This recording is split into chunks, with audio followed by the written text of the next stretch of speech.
Thank you for the attendance at the Upper Allen Township Park and Recreation Board for November 25th, 2025.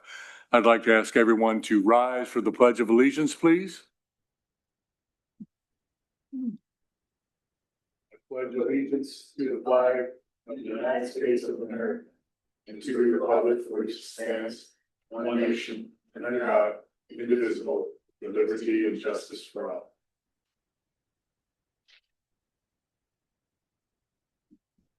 Thank you for that. We'll do a roll call, and that will start from my left, and we'll go through staff and the audience, please.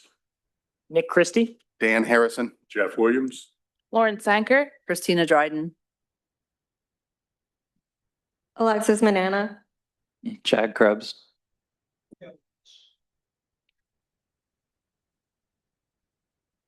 sir. No, I meant just your name, sir. We're doing a roll call right now. Thank you, sir. Thank you. All right, we have not had a quorum for a couple of meetings, and we've had to cancel meetings. Everyone's had a chance to review the minutes. Are there any changes or adjustments? Do I have a motion to accept September, please? motion to accept.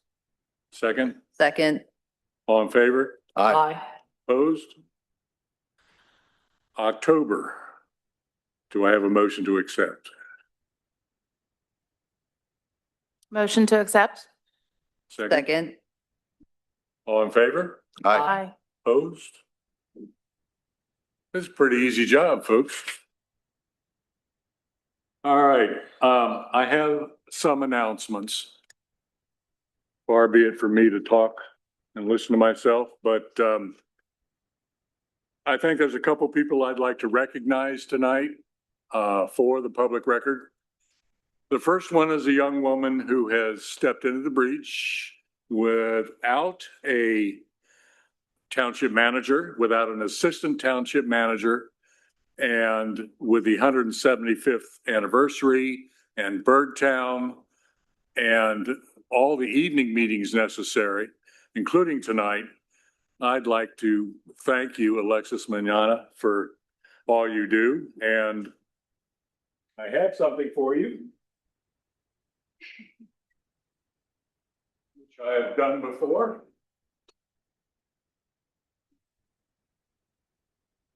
Thank you very much for all you do. You have no idea how much you're like.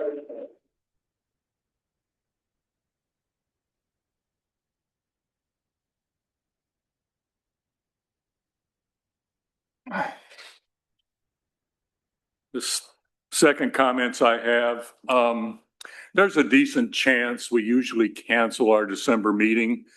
And Rick Castranio cannot be here tonight to a professional obligation, but he's been supportive of this board and Recreation and Parks from the time I first met him being on this board. And I want to publicly thank Rick for that. I don't know if everybody knows he's an employee of Alpha Engineering. They do a lot of work with municipalities in the area. He was responsible for assisting to a great deal with the footprint for the dog park with his company, with Alpha. And I just know I have enjoyed working with Rick quite a bit because of his support and his quiet communication when something needs to be said. Does anybody have anything they'd like to share about Rick? Oh, you all are, just hang me out there. It's all right. So I'll go ahead. I'm just saying I agree with you. He's been wonderful to work with. Yes, he has. And I plan to go to the BOC and say something publicly at the appropriate time in a week or two.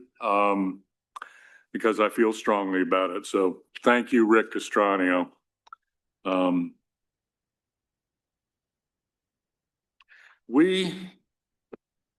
have a bad piece of news tonight, and that Jessica has resigned from this board. We have a vacancy. She has a new job, and that's going to prevent her from making these meetings, which is unfortunate. Alexis has a couple of people that have applied for volunteer positions on board. She's communicating with on behalf of the Board of Commissioners.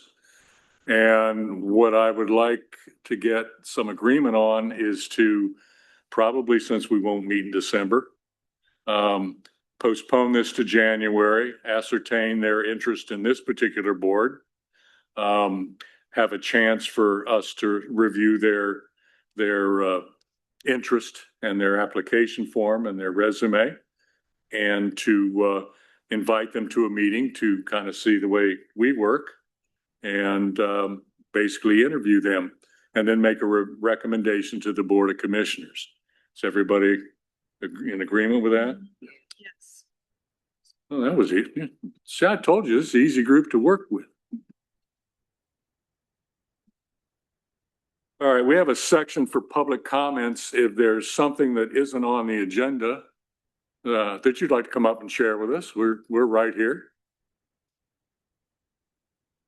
Okay, sir. If you would state your name and your address when you get to the microphone, please. And there should be a button. Oh, it looks green. It's on. Okay.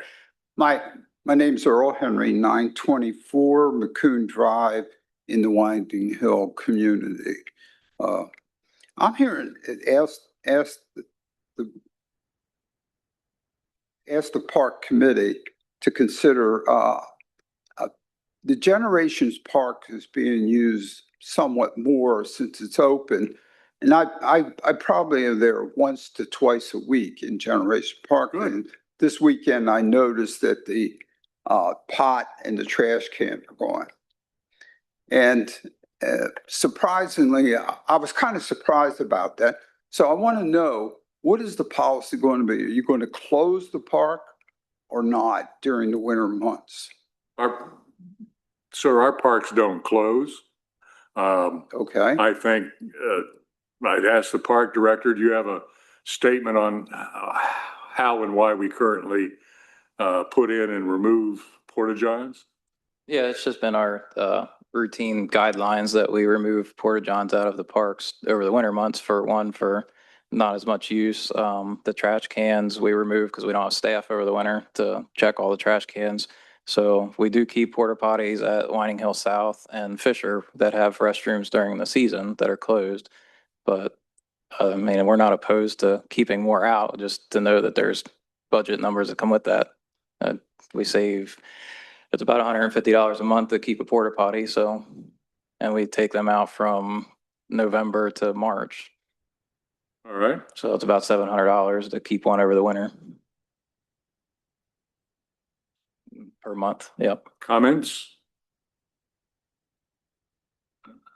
Well, obviously the expense isn't nothing, but I do like the idea of us having an option as a woman. I know that it's just nice to have an option no matter what. I don't know. Is there any need from you, do you think, for us to have something there through the winter months? I see a lot of, go ahead. Yeah, go. I was just curious how many people, I mean, even if people are gonna be walking there, even if it's cold out, I would still think it'd be useful to have it. Like you said, it's still a cost, but, Yeah. and the trash can, what was the reason? It's just not, The trash cans, we just don't have the staff to check all the parks daily like we do over the summer. I still think it would be a good idea. Anybody else? My opinion is, from a public service piece, to put it in there. I go by that park. Anytime I go to look at my parks, or if I'm just driving around listening to music in my car, I go to Generations because I like to see who's out there and who's using it. And there's a lot of dog walkers, particularly early in the morning, right?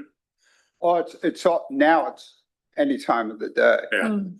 Well, But I have experienced it most of the time, I'm not early morning. Most of the time it's afternoon, after Yeah. 12 o'clock or so. So what I have observed that mostly there's a large number of dog walkers. Uh-huh.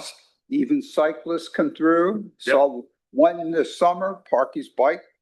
That happened to be me and stop and make a relief there. And so I think for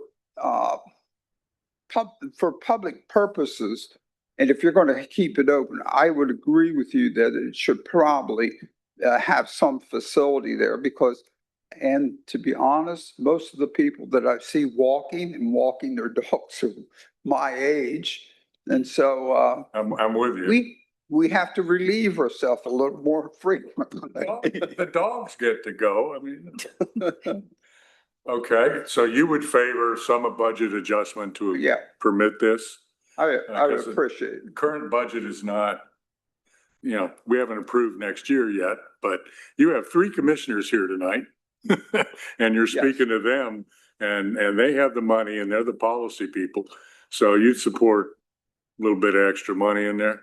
All right, thank you. Okay. You all feel okay, like this board would suggest that some budget adjustment be made? Yeah. All right. Sir, we do have the president of the council. No, it's only one button. It's like your phone. No,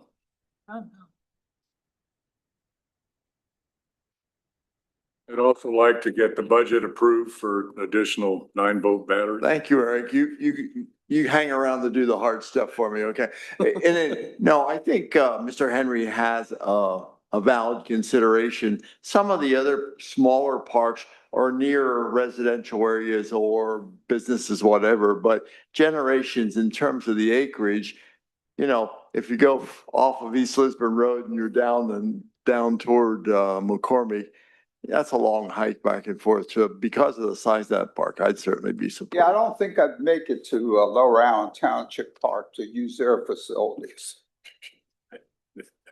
Mr. Williams, I would just say, Sure. I also got an inquiry about the missing porta potty and trash can. So I think there is interest of the public to have it. Thank you for coming tonight and Thank spending you. the time to share. All right, so we have three commissioners that kind of have that request and the Parks Director knows where we're coming from. So we'll hopefully see what we can do. Chad, any further comment? Are you okay? Oh, I'm good. Okay. Any other public comment? Commissioners, anything to share tonight? I had a comment, but I would prefer to wait to the end. About what? I sir? had a comment, not on the agenda, but I prefer to wait to the end, just so you can go through your normal process. Okay, all right. So no commissioner comments. Chad, Yeah, I can just give most of my stuff's later in the agenda, but just an update with the crew. We're switching over to winter operations. We're putting the plows and stuff on the trucks. They're doing leaf cleanup and doing some tree trimming out in the parks. I have talked to 3 different people in the last couple of weeks at parks, asking them how things were. They all, every single one, praised the park maintenance and how the parks looked, so. Please pass that along. Tiffany cannot be here tonight. The Birdtown Committee, once again, superstar Alexis.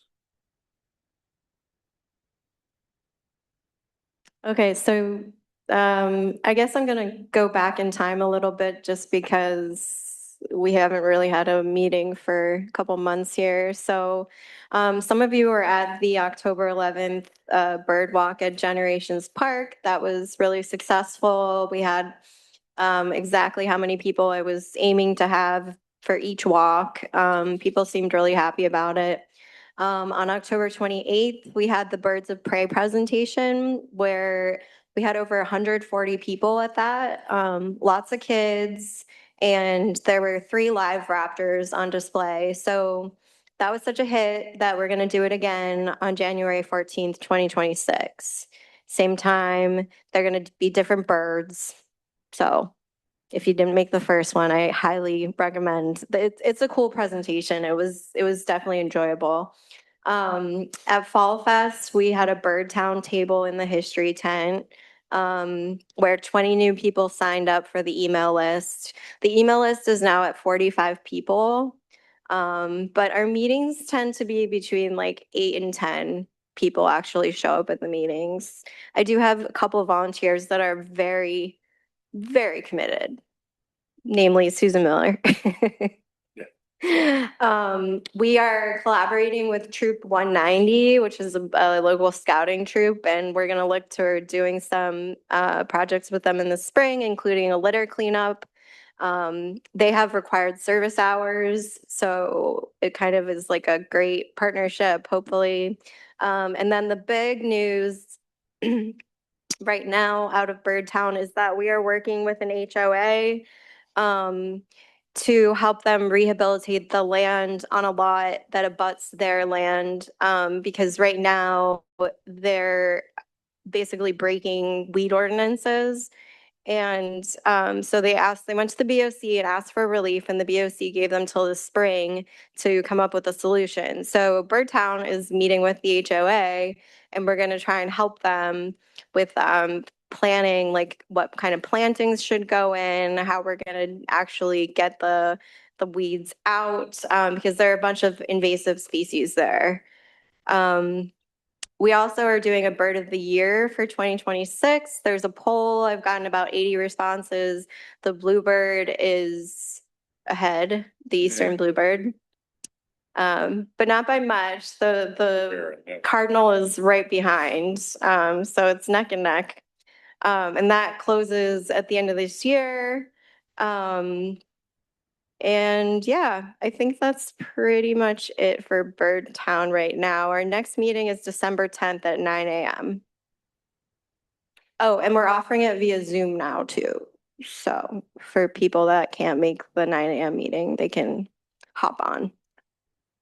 Thank you. You're doing an amazing job. For a while there, you didn't have many resources. It was all you. And it's looking really good, folks. Nick, park assignments. Yeah, so I was able to check out Friendship and Rose Garden today, although with the rain, there weren't many folks out, but the parks look really, really great. Few, leaves on the ground is to be expected, but both looking great. So thank you to Chad and your crew. Thank you. I'll go. Country Estates. There was a parks truck down there and they had all the leaves piled in the little parking lot area. So I had a little difficulty backing back out of there. But the park looked good because they got all the leaves out of the way. And even though it was raining a little bit, things look good. McCormick, people still drive down there with their cars and just park at lunch just to look at the water. It really is one of our magnificent parks.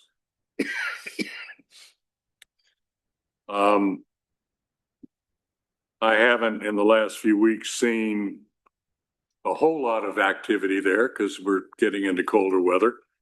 But the people that are there, they're certainly enjoying the water. The dog park. The chairperson for the dog park committee has suggested that we go ahead and move the big dog park back to the other big dog park, which you'd already planned to do. So I appreciate a rapid response because my wife was the chair of that committee and I didn't want to hear it. That is one thing. There are some holes in that current side. And I'm sorry, I can't carry the bucket of soil anymore to fill them. So maybe when it's down, some of your guys could take a couple hours and do that. I would say there are well over 1,000 followers for the little Facebook dog park page that was started at the get-go. That is one of the ways people get information. There are every single day, 7, maybe as many as 20 visits to that site on Facebook. And hopefully they're going to the township website to get full information, because that contact is on there.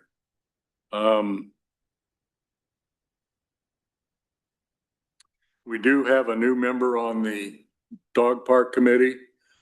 She is the individual with a daughter in a wheelchair who enjoys the accessibility and can take her child up there to watch the dogs play and interchange with them. And she's one of the ones that talks to people every day. I was down there yesterday, and there's a 10:30 in the morning group. If you ever want to talk to somebody, there's 4 or 5 cars down there at 10:30 in the morning, and it could be 30 degrees out. They'd be out there. They're older folks with their pets.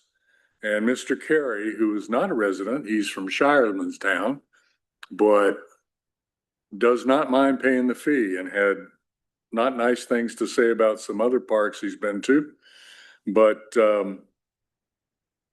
they're very, very appreciative, everybody that you talk to when you go down there. So that is tax dollars well spent, in my opinion. Lauren. I almost forgot that I have Generations Park as well. I was on my way home and I was like, oh no. Grantham Park, it looks unbelievable. It's practically a beach. It's so manicured and gorgeous right now. I can't wait for the spring to see the greenery and to see growth, because it is pristine right now. So, we just need some more of the natural to come back in. That looked so good. And then with Generations, I did note on my drive around the back on McCormick that there are 2 trees, I think, that have come down right by your house, Eric, on the fence. And one of them has taken it down completely, and then the other one just needs, I think, a little work. But I saw that on the back side. And I have a pinched nerve, so I can't walk the whole way. I'm gonna take my bike next time. But so most of this bit is from the parking lot. But I have to say, even if you spend your time in your car, which I know a lot of people go to parks to sit in their car, and I've done that many times in my life in the middle of the day when I needed to get away from my job or something like that, or whatever it was. That sitting there, I saw barn swallows and blue jays, and bluebirds and crows. The beautiful fields, the rolling fields, the entire place, even without a potty.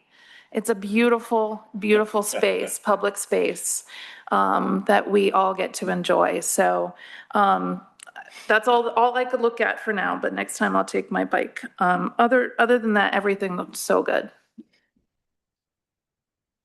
Thank you. Christina. Simpson looks amazing. I love when the fall hits. And I too like sitting in my car looking at the water, so looks great. And then I'm so excited to see the ideas that you have for trout runs, sort of like next. But yeah, it looks great, and we're kind of entering fall when it kind of gets quiet. Thank you. Jessica can't be here, and Jason unfortunately cannot be here. So Dan. I was by today, rainy, so not much action at Winding Hill, but still looked pretty good overall. I don't think I've been to a meeting since the train viewing christening happened, but I just want to, that's like a testament to our park system here, which is just awesome. I see people there frequently, see it on Facebook and online. So I just think that's awesome. That's a hats off to our township in general and our park staff. So I know I haven't been here in a while, but it looks good. Thanks. Thank you. Praise them too much, you're gonna get cocky, you know? Now we're into old business with our events. We have some events coming up. Yep. We didn't have a meeting last month, so just a recap on Fall Fest quickly. We had estimated about 5,000 people there. Paired with the history tent and the drone show and some extra vendors this year. I think it was a big hit and we had nice weather for once. So Terrific. the couple events coming up, we have the tree lighting on Sunday. That's from 5 to 6:30. We'll have Santa light the tree at 6. There will be a couple food trucks. One truck's giving out free hot chocolate. The school's bringing some people over to sing carolers. So should be a fun night. December 13th, we have a game night here at the Township Building. We're doing that in partner with Extra Life, who we partnered with over the summer for the field day. They help benefit Children's Miracle Network hospitals. So we'll have a game night here, December 13th, 4 to 8 board games and cornhole tournament. And there's a group that they work with bringing all sorts of games, some I've never even heard of. So it should be a fun night. And the women's clubs volunteer to help with organizing that as well. And then resident requested event that we got and thought it was a good idea, so we threw it in last minute, is we're going to do Paws with Claws. And it's a event that one of our staff members is well known by the dog walkers in the township because he empties the trash and gives them treats as he moves around, and he does look like Santa Claus and dresses up like Santa Claus for the winter. So we're going to bring him up here on December 20th from 9 to 11 in the Township Building on the tile floors in case there's an accident. Is that Roy? Yeah. I am tired of going to the dog park and hearing good things about Roy. You know, there's a cash bonus program. And it's because he brings dog treats. I'm pretty sure that's it. It's against the rules, but Yeah. can't tell people that. Anything else, sir? That should be it for the events. I did post for the tree lighting and Paws for Claws at the dog park. Paws for Claws is on the front gate. So I hope we get some extra folks that use our facility at our event. Budget. Yep, just a budget update. So the budget's pretty much finalized. It was put out for advertisement. It's not accepted yet, so keep that in mind. These are all projected numbers. So I just do this yearly, just run through what our projected expenses are for 2026. We have 5 funds. So our general fund, the 01 fund, that's our staff salaries, everyday maintenance, cleaning supplies, contracts. Projected for next year's $1,055,033. Our capital expenditures, large equipment purchases and projects, that's projected at $455,500. Our 38 park improvement fund, this is the fund that we receive the rec tax through. So the revenue for this fund is $499,500 projected from tax income. That does get split with the 353 fund, which we'll talk about in a minute. So our projected expenses for that fund next year are $346,000, which is half of the projected revenue as the split. So we're looking to spend a little under $100,000 out of that account.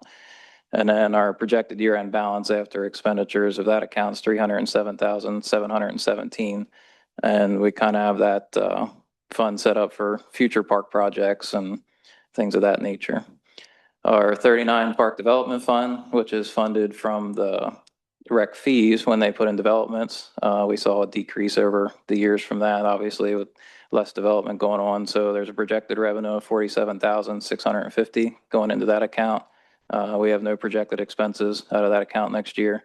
So the year-end balance, if we get those fees, is $54,595. And then lastly, our park escrow fund, which is a new fund last year where we split the rec tax. So it's a projected revenue of $234,500. This fund is for deferred maintenance. So replacing playgrounds, sealing parking lots, courts, sports court maintenance. So we have projected $108,000 in expenses. And then the year ends with that fund will be at $738,537. When we set this fund up, I provided the commissioners with a 15-year deferred maintenance plan. So that fund will accumulate even up to probably over $1 million at times. And then when we have larger playground replacements, that'll decrease, obviously. Our next playground replacement, still a couple years out, would be Whiting Hill South, which could get anywhere from 200,000 to 300,000, just as a idea. So the projects we're doing out of these funds, the capital improvement fund, we have planned to do Grantham, the phase 2 of the Grantham project, which is the trails, parking lot, and stormwater improvements. A couple of small pieces of equipment for our staff and another UTV with a plow to help plow park paths in the winter. Our 38 fund, we're looking to establish the meadows of generations, the bird watching, the butterfly, and the quiet meadows, the ones that are encased by the paved trails at this time. We also are looking to do pollinator or like a wildflower buffer at Whiting Hill South between the railroad tracks and the park. It's all kind of just weeds right now, so we want to mow that down, kill it off, and plant something nice in there. The Ashcombe Connecting Trail, which is a small, short trail that connects Ashcombe Development to West Shore East Free. In the backside, it actually goes through Monroe Township, so there's some coordination going on with the planned development in that area that they're giving us a right of way for this trail. Over the summer, we moved some of the tables down the center aisle at Whiting Hill North, and seemed to people were really using them a lot. So we're looking to kind of replicate what's down there and put a couple more tables with umbrellas in the middle of the playground area.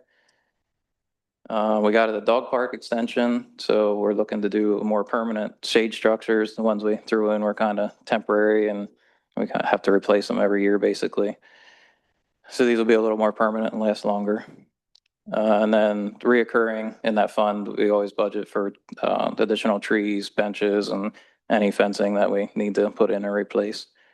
And then our 53 fund for our maintenance projects, the shades over the playground at Whiting Hill North are getting pretty ratty. They've been up for about 8 years now. We were looking to re-acrylic coat the Fisher tennis courts and the Trout Run basketball court that was put in a few years ago.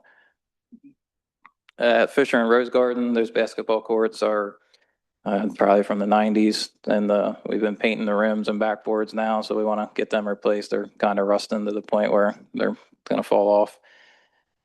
We've set up a reoccurring chain link fencing inspections where we have a contractor come in and inspect everything on the sports fields, make sure they're safe. So there's a little bit of money in there for any repairs that need to be done. And we've been slowly working on picnic table replacements. So we put another chunk of money in there to continue with that. Fisher concession stand roof. That roof's going on 30 years now, so we want to get that replaced. I noticed a leak or two in a couple spots. And we'd also like to epoxy coat the restroom floors at Whiting Hill North and South. We did that in Fisher and Friendship this year, and it's been very helpful with cleaning and aesthetics. So that's our plans for 26. Question? Generations. I have something to start with that. I did post something about the new train viewing station, a video at the opening. And one of the pieces of feedback on social media that I got through the Upper Allen Township community page was, how much did this cost? Why did we waste our money with this? That conversation led to an interest in a veterans memorial. I said I would bring it up, and I am bringing it up now for the public record. Generations Park might be a nice place to put something like that. And this is purely my opinion, and I'll ask the board for theirs in a minute. I participated in Silver Spring Township's rather extravagant but wonderful Veterans Memorial. So I'm familiar with how they did that.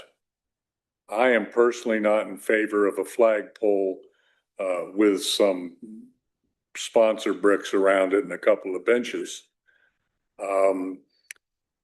Silver Spring had a very active Veterans Committee, totally citizen driven, supported by the township, that got large amounts of donations. You know, that They had a consultant out of Philadelphia that designed it. If you've never been there, it's at Willow Park. If you're a vet or you're interested in that, I suggest stopping by. But for me, as I suggested to this individual, I think we need a citizen group. I think we have a small VFW group here, do we not? Do we? Anybody know? I know Lower Allen has one, but I looked and in any case, the public needs to take a good portion of the lead on this, in my opinion. And then that would lead to some fundraising and just what you might decide. But Generations is a wonderland of nature. There are places where something could be placed to recognize our veterans. And I've suggested in the past, in general, for Generations, a meditation maze, just something you walk by yourself, step by step on stones in the ground. You walk through a pattern, and it's a place of reflection, maybe something like that with a memorial, whatever shape it might take. But it needs to be a little bit more citizen driven rather than having the taxpayers totally fund something like this. It needs to be cooperative in nature. So I told this person I would bring it up. I brought it up. Do I have any comments from anybody at this point? I would agree. I think it sounds like a great idea, and I do think Generations is a great place to have it. The one thing I would consider too is knowing that it's Generations Park, and we'd want to maybe even consider, honoring the veterans who are local to the area, something we can continue to build on as well, whether it be like adding bricks for veterans who might want to be added later on or something like that, right? Again, I don't really know what this would look like, the cost or the different types of memorials that could be built. But for me, I would like something that could be built out further if there are additional names that want to be added. Silver Spring does brick sponsorships to remember people or to honor people. I have a plaque on the wall that Carmen and I put there for my father, who was in the Battle of the Bulge in Korea. And I think it could be a lot of local people as well. A lot of local people were on the committee there, but my dad's from California, okay, I put it there because it needed to be said somewhere. So I think between both things, I think you get some support.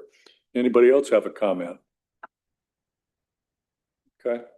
Well, I put it out there. Jeff, I just wanted to mention, we do have a veterans group because they were quite influential in helping us restore the Lincoln Cemetery and get that as a nice. That's right.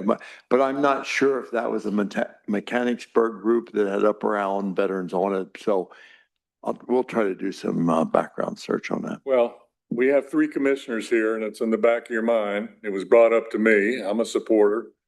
I'd be involved with that if it came to that. But so, sir? Yeah, I was going to suggest the Lincoln Cemetery. We don't have ownership, but there's a lot of Civil War Black veterans. They have a big Memorial Day service every year with the Army chaplain and all that coming in. That would be a good location.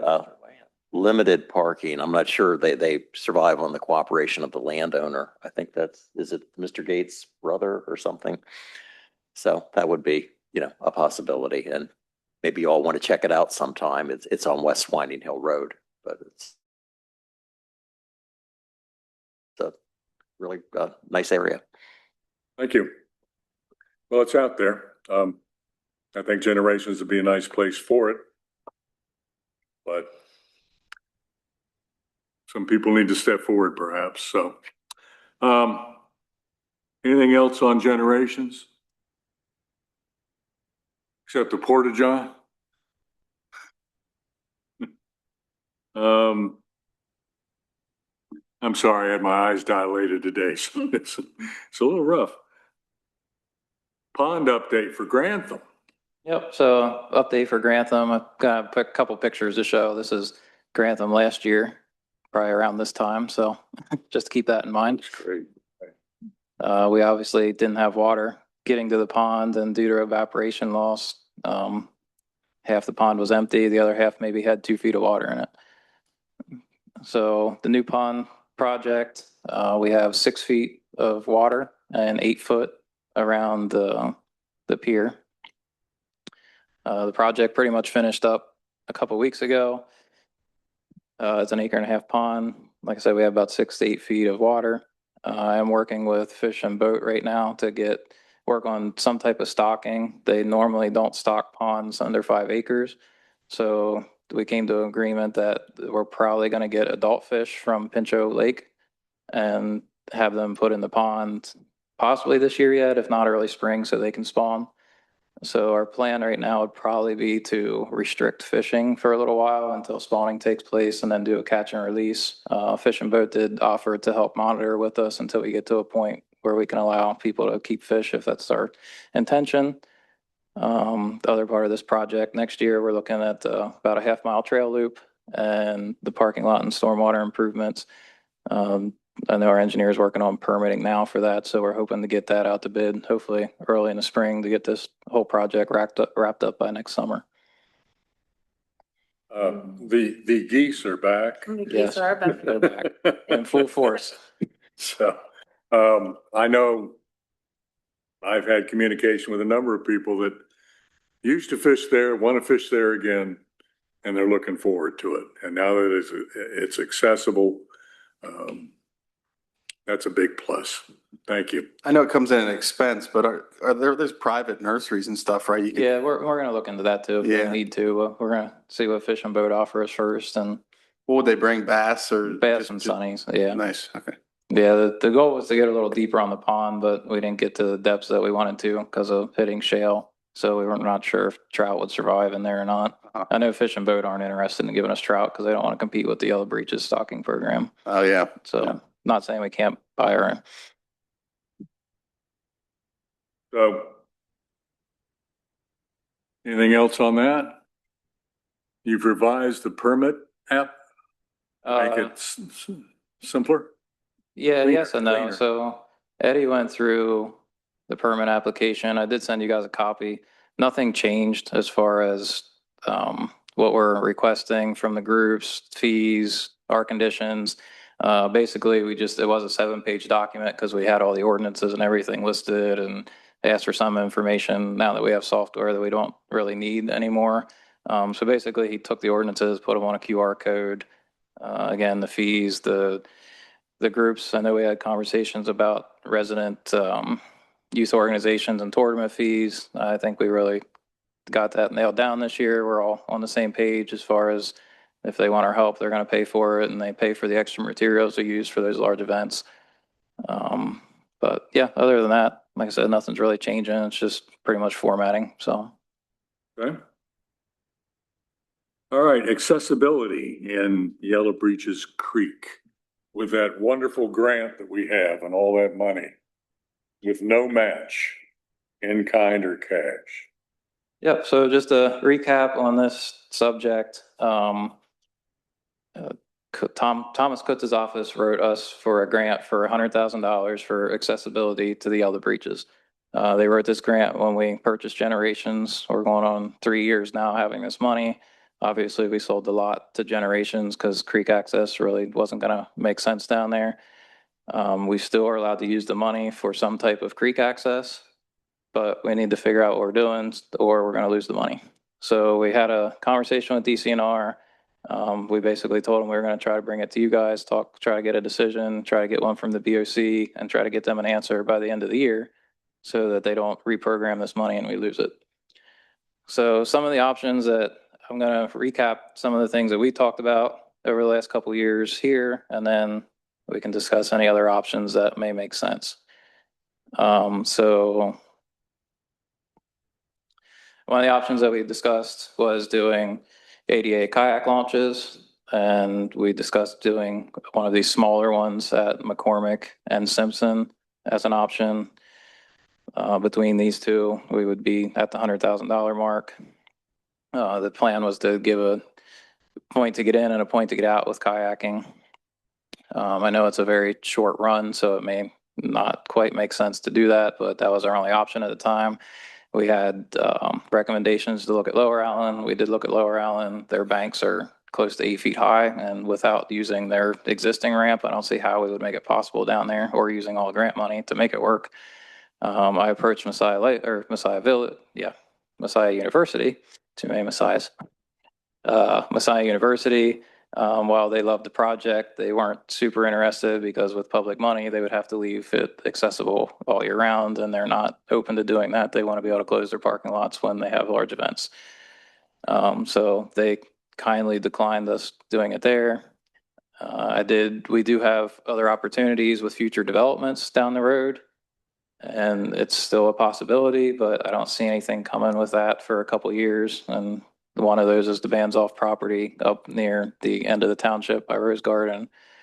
So again, it's a possibility. There's a chance we'll get some park space there, but we're too far out to make a decision with this type of project to say one can go there. So another option would be, when we first brought this, was doing a larger launch at Simpson with giving maybe a little extra space for fishing, cleaning that area up down there. And just keep in mind, if we have them get in there, we don't really have a place for them to get out unless they get out at Lower Allen on their concrete pad. So if we did want to do something there, we could expand that to make it a little larger, or we could keep it the same and maybe do something else with it there as well. And one of the other projects that was discussed in the meetings was if we would do something at McCormick Road. One of the ideas was a one-way with parking and reestablishing like grass areas where the stone parking is now, and kind of cleaning that area up and actually expanding the park a little bit.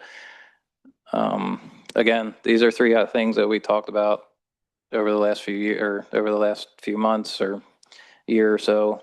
So I wanted to throw these out there. I want to get your guys' thoughts.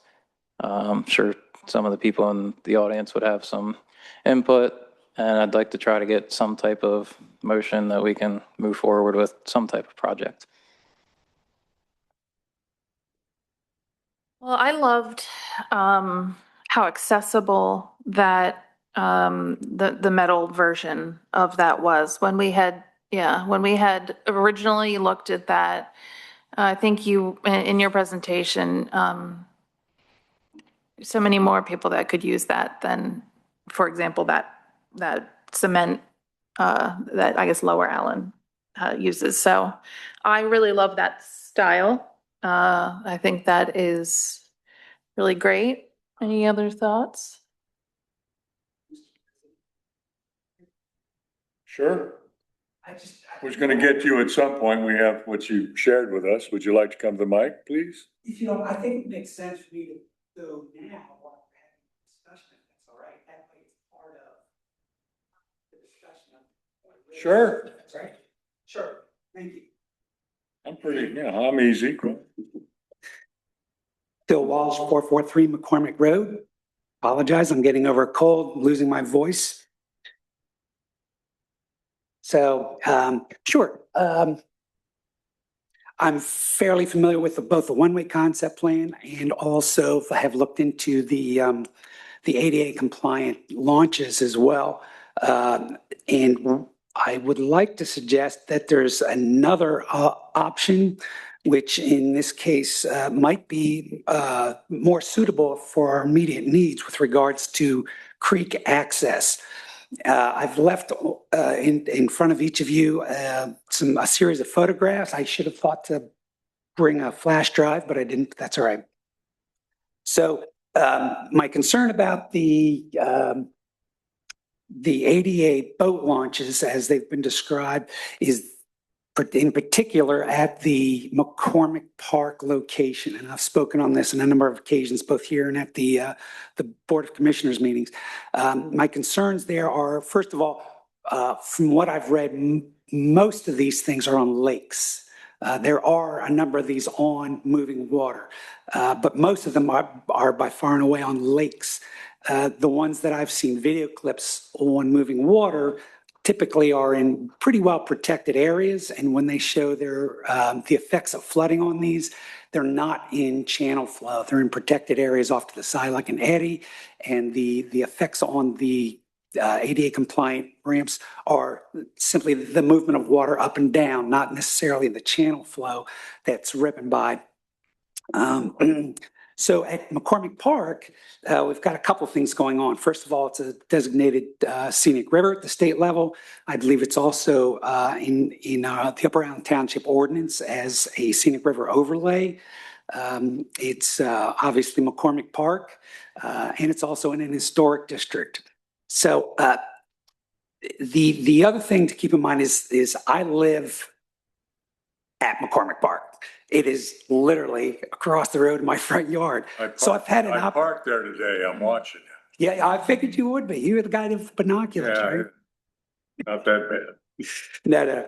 So my point there is well, first of all, it's not my backyard. I don't want you to think this is a NIMBY because in my opinion, this is the township's backyard. But anyways, having lived there for 25 years, I've seen quite a few flooding events. And I would say that I haven't looked this up, but just based on my experience, roughly once every 18 months on average, you get a pretty significant flooding event that closes the road, waters up over the road. And the main channel flow down along McCormick Park, it's not uncommon to see whole trees ripping down that stretch of water during these flooding events. Carrick Hockenberry, who also lives on McCormick Road, calculated that in order to be ADA compliant, one of these things could extend as far as 50 feet out into the Yellow Breaches. So it's only, 120 feet, I think, across from my driveway. It's roughly 120 feet across. The creek is only 120 feet wide. So it could be a third, if not more, extending out into the creek. I think if you have an inexperienced paddler during high water events, coming down there hot, I think there's also a liability issue in those cases. But the main concern is that these are predominantly located in lakes and not exposed to these kinds of flooding events. And I think there's an issue there with the potential damage to the unit, in addition to any potential liabilities to perhaps inexperienced paddlers trying to get around this thing jutting out from the bank. So as I said, it's a designated scenic river. It's in our ordinances, it's a designated scenic river overlay. It's McCormick Park. It's an historic district. I'm certainly not against ADA compliant anything. I just think this is the wrong location for something of this design. It's a large, even the smaller ones are in fact a large metal gantry that would, in my opinion, detract from what draws people down to, as you said, that magnificent park. That is so close to its native state with very little development. I think we have some wonderful benches. I think they're perfectly appropriate. It's not too much, not too little. And I think what draws the craziness down there on the 4th of July is the fact that it is so beautiful. And I just don't think that this particular device at this particular location would be appropriate. Having said that, I drove around today trying to get some pictures, and I've got those in front of you. So if you want to just take a quick look at that, we'll start with the first picture. That's, sure I have this right. Okay, the first picture is going to be Willow Mill. And Jeff, I think you've mentioned this ramp in the past. I went out there today to look at it. It's a concrete ramp. It appears that it's been undercut and has the lower half has broken down. I'm not sure of that. Just to be clear, that's because the fire department takes their pumper trucks down and backs on that ramp, which is not designed for that load. So that's part of the problem there, just so you know. That's good to know. That's that. So, well, regardless, It does not appear to be steel reinforced concrete of the thickness that you'll see on the next picture, which is Lower Allen. Lower Allen's is a very thick reinforced concrete ramp. And even that's got a little bit of damage when you get out into the water, just on the corners. But on the whole, that ramp is pretty stable. So what you have there is a fairly sizable steel reinforced concrete ramp, boat ramp, down into the creek. It is, and if we go to the next page, we're on Google Earth view of Simpson Park. I'm so sorry for my voice. If I lose it, I'll send you an email. The next page should be an aerial view of Simpson Park. And I sort of outlined the parking area there with the marker. So one of the advantages here of a ramp access is you don't have McCormick Road, which even if we did the one-way concept, you're still parked next to a roadway that's in use. So you're unstrapping your canoe while you're standing in the street. Kids are running around. It's not particularly safe, but I believe this location at Simpson Park, you've got plenty of parking. And the extension that I've drawn off there, it's not going to be terribly accurate. I'm just trying to give you a rough idea of where the current boat launch is. Okay, so it's already a designated boat launch. And if you turn the next page, you'll see you're standing in the parking lot and you can see the access down to that ramp. And I'm fairly familiar with this. This was a family tradition to come out to this park with my dad at the time, who was in his 80s, on New Year's Day and do a float down to McCormick Park in any number of wacky vessels. But so I am fairly familiar with this. And even, my dad at the time, who was in his mid-80s, had a bit of a difficult time navigating down to the water's edge and getting into the boat. But you can see there, it's clearly, there's an opening in the fence that leads directly to this. Turn the page, you can get a little closer. On the right-hand side, oh, thank you. Appreciate that.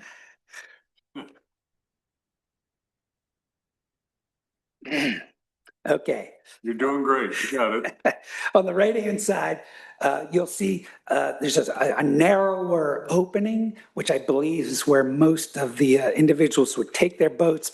But what we found when we were there, we had 3 or 4 or 5 boats, and we weren't waiting in line. People would just kind of veer off to the left to try to get access to a spit that's off to the left, where you can't really see in this picture. But I wanted you to see what that currently looks like. And this is an existing designated boat ramp, or a boat launch, I'm sorry. All right, turn the page and we get down a little closer. Now, as I mentioned, on the right of the previous picture was where the narrower opening was, where single paddlers would go down. This is where, if you're going down with more than just one person and you're all trying to get down at the same time, we were scrambling over these roots, exposed roots, and trying to get to that spit off to the left. So you can kind of see what you're dealing with at that location. And then if you turn to the last page, what you have here is a couple of things. One, it's somewhat protected. The main channel flow is on the other side of the creek.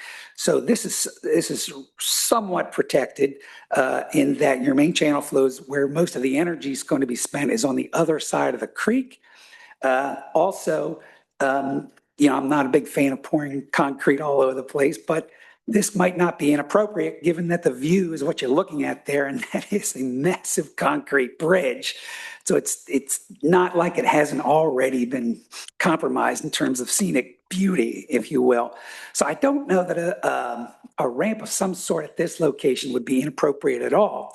I do think that we're going to have to look at the costs of these things. And I think by the time you figure in a reinforced, thicker concrete ramp that will require a cofferdam as well, I might add, in addition to the pathway leading up to it and any additional supplemental fencing that may be associated with that. I think you're getting darn close to $100,000 right there if it was just this location. So I would hope you would consider this as an alternative One that I think meets our immediate needs. It is not ADA compliant necessarily, although components of it could be made ADA compliant. We'd have to look into that. Regardless, I believe the grant is not for an ADA accessible structure. It's for creek access. Of course, we'd like as much ADA accessibility as possible, but that's not necessarily what the grant's for. So I do think there are opportunities to maybe make some ADA accessibility enhancements to a concrete ramp, but let's stay focused on the ramp itself. I would like you to include as part of your discussion, if you would, the possibility of a ramp here at Simpson, given that the area is already set up for both the parking. There's no immediate danger of vehicular traffic, and I think it's well suited for this kind of an access ramp. So that's it. Thank you. Thank you. Questions for Phil before we have more discussion? Okay. The Secretary of DCNR contacted me quite a few years ago when I was with Silver Spring about access to the Conecuina Creek. And I mentioned the boat ramp. She and her friends went in at the, just like that, just like what we have at Simpson. They went in and put their kayaks in by the old historic mill, which the township also owns. And they didn't use the boat ramp. Reason I bring which mill was that? Which mill? Willow Mill. Willow. I'm sorry. I feel like Simpson. No, Willow Mill. Willow Mill. Yep. It has if you go to the parking lot, there's about a 6-foot dip in a mud. Yeah. And that's what a lot of people use rather than the boat ramp. I just mentioned that because not everybody can use that. I recently had with my wife lunch with Tanya Brown, who was certified in a number of areas and a past president of the Pennsylvania Rec and Park Society, and of course our recreation director here at Mechanicsburg for decades. And she supports the pier that has some accessibility because she can't get in to her kayak off a ramp. So I'm just sharing with you that what seems to be logical to me from people I talk to, I think it's a needed piece, whether it's ADA compliant or not. I'm a big boy. I had a kayak and I'm not so sure I could get into it without a little bit of help in some of these ramps. But as I understand it, one of the first discussions, Chad, you and I had was about flooding and the ability for the structure to withstand that. And the professionals you talk to in agencies and not just the agencies, but manufacturers, what was that? So the manufacturers stand behind it. They have some of these in rivers in Tennessee. They have some in PA as well. When we first found out, there was a time period we didn't even know we had this money. So when we first found out we had this money, and I think it was Kelly or Scott that reached out to DCNR, they're the ones that recommended the board safe ramps. Fish and Boat was talked to. They encourage some type of ramp like that. There's other manufacturers out there. The ones we looked at, the board safe ones, were the most sturdy.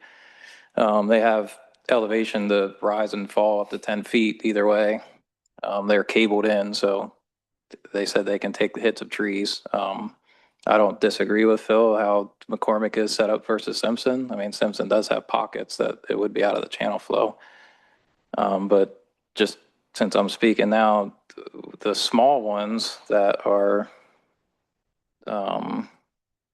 this size, our last quote was 30,000 with a 15-foot ramp. So maybe suggest if we do both, we could get a concrete ramp down to it and put this off to the side, and it'll already be a grade that we wouldn't need a very long ramp to get to it. That was my question. How can we combine these two things to get what we could? I mean, we got to get some numbers on the concrete ramp. Eric just sent me some photos. If you want to speak to them, then Eric, about, I don't remember where you said this was. It's all, this month. That's, All right, it's the one on the right is the oh, boat okay, ramp. so this one. Sorry, I didn't get a closer picture. Is that a cofferdam I see there? But there's Yes, something it's in as the good as mine, I guess it is. It's like Jersey barriers in the creek. I can try. Let me see if I can open this.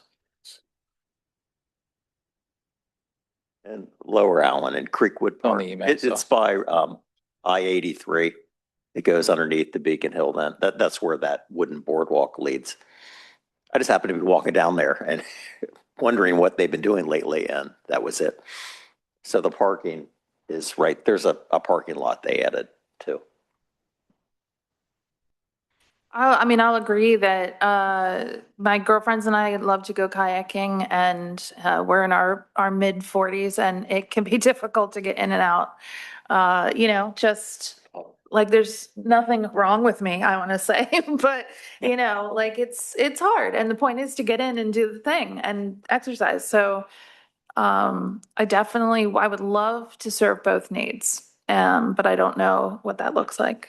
I guess one of my main concerns really is that the location is inappropriate, given the scenic nature of that particular area. You're not, I like you're Simpson. not for McCormick, Yeah. but Simpson might work for you.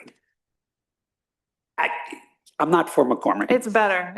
Simpson is better. I think Simpson is better suited for Yeah. a boat launch. Let's put it that Agree. way. I'm not committing one way or the other to this Come on. particular. No, but I agree with that I'm not concept, gonna- I that, think Simpson Park is better suited for an investment in a boat Yeah. launch. Let's leave it at Agree. that. I do agree aesthetically. I don't think McCormick is where that would be, the metal structure. We have $100,000 free. yeah, I don't want to lose that. We don't have a cash match. We don't have an in-kind match. We have worked for years in this committee, and I know Jenny Anderson was on a committee looking at access to the Yellow Breaches. And we have a shot to do something there. You can add things down the road with an additional property. But what about the idea of looking at a reinforced ramp at, because Willow Mill doesn't have it. Well, a reinforced ramp, but with the accessible pier at Simpson. And you see a lot of people down there. There's the safety thing I understand, but that parking lot, whether there's boats there or not, there are kids running around, but Yeah. I've never seen a problem with that. I've been down there quite a bit. That's just me. What about that idea for Simpson? Yeah. And not McCormick at this point, because I I see agree. what Phil is saying, and Yeah. Yeah, I might just to add one other quick thing. I spoke with the executive director of, I forget the name of the organization, but it's a paddling organization for people with disabilities. And he's the regional chairman of this group. It's a nationwide group. And when I described the situation to him, I wasn't trying to lead him in any particular direction. I let him ask the questions. So initially, this is going back a little bit, the discussion was Simpson to McCormick. So I went out and I paddled half the time and didn't paddle the other half, trying to make it an average. What is it roughly? I think it's like 23 minutes from Simpson to McCormick. If you're paddling the whole way, it's 15 minutes. And this gentleman said, now, first of all, don't get me wrong, he'd be all over anything, anywhere, first of all. But he also said, and I quote, 15 minutes is almost not worth it. Their trips are typically measured in hours, 1 to 3 hours. Sure. So I think that Simpson to Lower Allen is more in line with an appropriate paddle length, whether you're disabled or not. So I'll just put that out there for what it's worth. That is a very short run if you did take that route. So anyway. comments? Thank you. Sure. Thank you. I think that it matches Simpson's vibe to have the water access there. I mean, this is such a feature. And we do have those little tucked in areas right along here, and there are two. And I have, slid down that hill a number of times trying to get in from that area with the roots and everything. While it's beautiful, it's, dangerous. And so it would be great. And I know that's where a lot of the families get into that hang out there. And Chad, did I hear it right that there was an option for like a larger type of pier if people wanted to either fish or have that ADA space for people to go in the water? Yeah, that's kind of where we started, but To me, I think that makes more sense than doing the two smaller ones. If that, to McCormick is going to be too short, I agree. We want to make it something worthwhile if people are going to make that trip. So, Couple things. Did you have a comment? Yeah. Go ahead. No, Sure.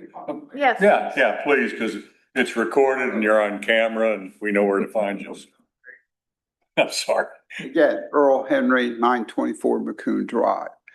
As an ex-kayaker and as a member of the Harrisburg Canoe and Kayak Club, have you interacted with any of them and made contact with them? I would suggest that because I still spend a lot of time on McCormick Road and either walking or cycling. And so I've noticed that the hydrology in that section of the Yellow Breeches has changed significantly in the last 20 years. And even with some of the kayakers, they will not come in there and kayak, the ones that are not the recreational kayaker, it's just, it's summer, let's go down, throw a tube or a kayak in the creek. They have watched it very carefully, and they say they just don't get the time in on the creek anymore because the water levels are dropping. Now, someone should probably look into that aspect. And also, my concern is, the way I see it in the summer there, the emergency personnel from Upper Allen Township that have to do a response down there is, that's another factor to take into consideration on McCormick Park and Simpson Park. I don't know how they're going to get equipment in there on some summer days in Simpson Park and probably sometimes at even McCormick Park. So there's I think a lot of other preliminary works to address before you even think of putting any kind of floating dock in. Thank you. Okay, thank you. what's the deadline to use the money? When do we have to give it? we don't necessarily have a deadline to use the money, but they've made it very clear they want to know what we're doing very soon, so it doesn't get reprogrammed. So my plan was to get direction from you guys, do some research before not the next BOC, the second BOC meeting in December, and get them an answer by the end of the year with a resolution that we're going to use this money on some type of project. That's a great idea. I mean, could it be something as simple as like improving the creek access so that there wouldn't be roots? I don't know how, like what we could do and still maintain some type of nature. I don't really want to see a big cement thing, but maybe that's what's needed. Yeah, I mean, it's definitely eroded, and I agree with Phil, we should do something down there. So we can look in some pricing and see what Yeah. different options are, and Talking tubers as well, you can, what is the Cold Spring restaurant that's further up the creek, it's on the creek? Tubers, kayakers, canoe folks, it could be a takeout point as well. We haven't even mentioned that. But it's a start. If we don't do so, if not when, that's kind of where I'm coming from. We have free money. We could start something. A individual with whatever limitations they might have physically or mentally would enjoy a short float. I used to tube down the Shenandoah through Charlestown and on the Potomac. And I mean, that's a longer float, but floaters don't take as long, but they need someplace to get in fairly safely, particularly if they have some type of disability. I don't see it as, personally, I vote for putting something in at Simpson and a ramp in at Simpson so we get started. And then if we get property a few years down the line, we could do something else. For right now, they can go down to Lower Allen and take out, if they need some kind of accommodation, they could probably work that out themselves if it's an individual with a challenge. But, you know, a lot of folks that would use it would just be folks, I'm not 40 anymore. And, you know, I'm gonna need a little help getting out of that thing when I get down. So that's my suggestion. Do something with Simpson. I'd like to see it, if everybody agrees, fine. If you don't agree, pull something else up, suggest something else. But we need a motion tonight to carry on to the Board of Commissioners so that they can consider it. I do thank Phil. I understand his concerns the whole time. And that took some time to go out there and talk to you about Willow Mill some other time, but it's an interesting park. Other comments? That's where I stand on it, folks. No, I would agree with Simpson. I think that's the destination for this. Agree. We should focus there. Ramp and pier? I would vote ramp and pier. Yeah. I mean, especially if we're at research level. Yeah, at right? least be giving them So- somewhere to as start, well. right? Yeah. We need to tell them something. That's $100,000, folks, and that doesn't come easily. Yeah. All right. You don't want to do it just for the money, though. Everybody sure? I'll entertain a motion if somebody wants to put that forward. I'd like to make a motion that we look into Simpson Park as the focus of the ramps for this $100,000 that we have. Ramp and pier? or just- Ramp and pier. Not to lead you, but I'm just. No, that's, yeah, both. I'd second that. All in favor? Aye. Aye. Aye.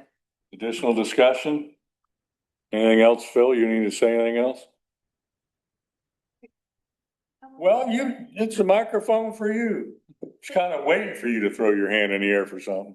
Hi. What? Karen Overly Smith, 855 Oak Oval, Mechanicsburg. Are you allowed to put this into the stream? Because in floodplain areas, you can't have permanent structures. Do you already know that you can put this in the stream? Well, you know you can put a ramp in because it's done Lower Allen. Does Silver it Spring. mean it's a But- permanent structure or do they Yes. take theirs in and out? Is it? That is a permanent structure. The pier is on cables, and if there's a flood, you know, that kind of goes downstream and holds. So am I correct? Yeah, everything that's been discussed so far is acceptable to DEP. We did some preliminary with the ramps. It's non-permanent, it's floating, so we get that. And then if we would do this concrete type thing, this wasn't brought up when we were talking about it, but just listening to the conversations that were had, as long as we stay within the banks and not enter the stream bed. That answer it? Yeah. It's pretty much been covered. The other thing, it's not free money. Somebody's paying for it. So that's just my opinion too. Well, yeah, but I'd like to keep my money. It's available. Maybe we should say that word. You know, I don't, it's targeted for us by Representative Kuntz. I understand. Okay. I get you.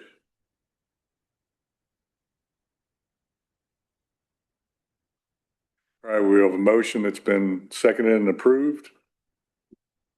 So you have some direction. Comments, sir? No? work. Nope. Hey.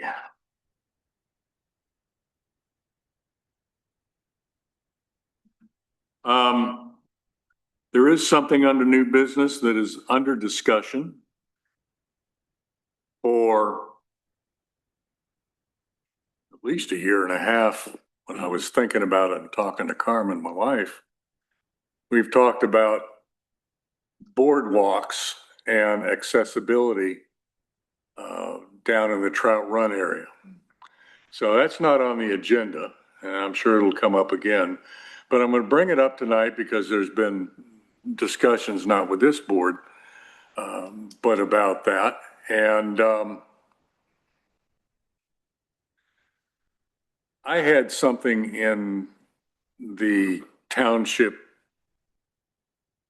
citizen Facebook page announcing about a secret.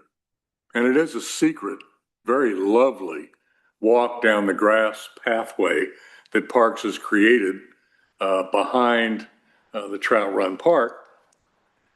And we own a lot more property all the way back up to the Ashcombe area. And there have been plans and discussions, and it's been brought up in these meetings. I'm pretty sure everybody was here. Remember a couple of times where it's come up about Trout Run and extent, okay, yeah? Okay, I know I'm not crazy, I'm old, but I'm not nuts yet. That's under discussion because there's another grant that was actually written a year and a half ago. It was been written for, it's never been submitted. But it's No. been written for and approved by this board and the BOC multiple times the last few years. All right, do you want to say anything about it or you want me to keep rambling on? You can say your piece if you want. Oh, shit. Just, I've got a gavel, I can leave. I just want to make everybody aware of that this grant went to the Board of Commissioners for approval to submit the grant through, and they had to provide a resolution, as I understand it. Am I correct? Okay. And that grant will go in, and that's for $1 million. Once again, as I understand it, correct me if I'm wrong, I've been wrong before, hard to believe. No match in kind or cash. It would allow access onto wetlands area, which sometimes are dry, sometimes are not. If they're not and people go back in there, then that's going to disrupt the turf and that wetlands area. For me, I think it's a good thing, but I'd just like to bring that up and give a heads up if there's any comments. Do you have anything to share, staff, or are you gonna leave me hang out here? It's all right. No, just, I mean, like you spoke, I mean, this was going on before me, so when I say multiple times, it wasn't multiple times this year that it was brought up, but the plans date back before 2017. And I remember Kelly worked on a grant, Tim started a grant, and they never got submitted we could never get the project under the amount of money that we were willing to match with. So we took the opportunity there was an opportunity for an unmatched grant that we thought would be appropriate to write. But it is unmatched. The grant we wrote for is unmatched, yes. Okay. I think Scott was the first person that I heard talk about that back in the day. You're right. That's been a while. Mhm. Okay. I started in 2019, so like I said, it's been years before I even started that this has been discussed. I was sick for a while in there. I didn't get to some meetings. Okay, so it's been brought up. We knew about it. But I was excited to hear that it's a possibility. Any other comments? I think there's a connection to Birdtown with that area back there in the wetlands. And yeah, having gone back there, it is a really beautiful spot. And the whole concept is Scott's hope was that we could connect all of the parks that were walkable. And so, Connectivity is a big thing. yeah, so this was part of that project. And it's very hot for grant applications too. I would love to see This was the original plan in 2017, just for reference. And I remember showing this at one point, but this was a lot more elaborate than what we wrote the grant for. I have seen in other agencies, primarily in Maryland, where there have been boardwalk access across wetlands area that was fairly unobtrusive. And This plan also has probably 50% of this is paved trails. And when we discussed this, we didn't want to pave in that area, so we took And it that would be part out. accessible. The See, I have a boardwalk. thing about, if you Boardwalk. want to see birds, you should be able to get out to where the birds are. And that's part of it. And I have seen other animals down there, mammals, when I've walked that path. And I went back another 2 times after I walked it with you. Any other comments? Mr. Williams, I have a comment. Yeah, I knew you were holding something for the end. I suspected this might have something to Which is do with what I it. alluded to earlier. So you touched on my subject. I mean, this came before the Board of Commissioners last week. And you all, some of you may have been more familiar with it, but it was the first time that I had seen it to this degree of design and this degree of cost. It came in with a $1 million cost estimate. It came in as seeking an LSA grant. That is the gaming money that's available. Usually the deadline is November the 30th. And we had a similar issue last year with it coming in at the last minute with for phase 2 of the trails at Generations Park. And my main issue is our process is flawed. I mean, it's like free money in the sense that you may say from, well, people are taxed, it comes from the casinos. But I believe we need to work better together to prioritize what type of LSA grant we want to go for every year, because they can go up to $1 million with no match. And we're, in my opinion, very helter-skelter what we're doing. Like, let's do something to Generations, let's go down and do something to Trout Run. It's just not cohesive and orderly. And I did not support this resolution because I don't, it was just not a good process. And I think Mr. Walsh was actually confused as to where the project was going to be. We had a previous discussion about the Trout Run Nature Preserve, which is owned by the Audubon Society and Birdtown. And they're doing a project. And then I think it also came out in this discussion that there is no agreement with Ashcombe Mansion. We're not able to connect with them at this point. So we met with Deb Walsh, and where we were originally proposing to connect with them was a property that they own on the park side of Trout Run. So we didn't have to necessarily cross Trout Run. And she was not open to that because she's not sure what what the future of the house that they own there. But she is open to a trail on the other side that would go up through Ashcomb's property and connect to their future tavern project.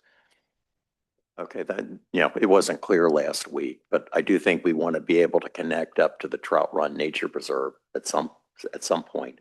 They have, this is getting a little off topic, but they have, 17 acres? They also have a woodland lot. Is that Ashcombe Farms North or Creekwood? If you look at the property map, you'll see like there's a way to get across West Lisburn Road up through a woodland area and over to the Trout Run Nature Preserve. And that may be as important as what we're trying to do here. But I'm digressing in large degree because, like I said, we need to prioritize. I looked today, I've been wondering, why aren't we hearing on the LSA grant awards? They should have already been announced, from what we applied for last year, which was the trail project at Generations Park, to complete the perimeter trail. And then maybe it was due to the state budget being held up, but it just was not released. So I found today a 94-page document that was issued on November the 18th for the LSA grant awards. I don't know if there's more to come, but we are not in there for the Generations Park project. So either it's coming later or we are not going to get that grant. And you can reapply and so forth. But again, you have to be strategic about what you're applying for. Last year, I thought Bishop Bridge would have a really good chance for getting an LSA grant. And that was through my own knowledge or talking with Vince DiFilippo, the former Cumberland County Commissioner, as to how to approach it. And so I'm reading that LSA grant list today, and there's a historic stone arch bridge that got a grant. And there's the Hensey Bridge, which is in East Pennsboro, Township, it's at Central Penn College. They also, that's a metal truss bridge. They also got an LSA grant. And I believe we had a very strong case for Bishop Ridge. And I'm just saying that, you know, people say maybe I'm just for Generations Park, but Bishop Ridge was a high priority last year. And it still is. And I would encourage you, I've often wondered, I know I mentioned it to Jeff, about taking this access road that was built at Messiah University over to Bishop Ridge and seeing Bishop Road. The access road is like the trails we've built at Generation Park that cost us $1 million. And it's already there. And we can utilize it and have Bishop Ridge as the attraction. But anyway, I just think going forward, like if we don't get the LSA grant for phase 2 of Generations Park, nothing is going to happen there next year. And we have nothing in the budget. So I'm just hoping in the future we can have a better approach about, you know, the LSA grants. Thanks. I think this has been on the drawing board for a long time, the Trout Run. I think staff did the best they could. We've had no manager, no assistant manager, and no community planner for several months. That may be part of it. I don't know. But this has always been out there, and I'll just simply say I support the grant application for that. I understand that you do not, and I appreciate your opinions as I always do, Eric. But, you know, for this, I just myself disagree. Anybody else have a comment? I'd just like to say one little thing about how we got to this point, and I'll agree with you, Eric. It was a little, I don't want to, it's not rushed because we've been talking about it so long, but we may have not got to the board as much as we probably should have. There was discussions in one of the admin meetings about doing a pass-through grant for the church, for the dog park. And we mentioned this at that admin meeting and people seemed on board with it at that time. And we picked this because with Kelly and Tim already writing, we already had writing done. We already had plans. We already had maps. We didn't have to pay Jason much money for engineering. So that's kind of just how we came to it. We thought the deadline was in September. We found out it was in November. So literally we took a month, threw together what we had and said, this is the last project we have all the pieces to. So this is what we wanted to apply for.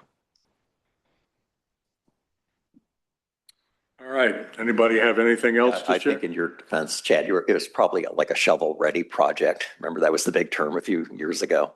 Right. And we just weren't at that stage in some of the other projects. So I accept that. Thank you. Yep. All right. Anybody else have comments? Anything to share, staff? Motion to adjourn, please. Motion? Second. Second. All approve? Aye. If you're opposed, you have to stay. Adjourn. Thank you. Thank you, Mr. Henry. Appreciate you coming. I'm going to Hawaii.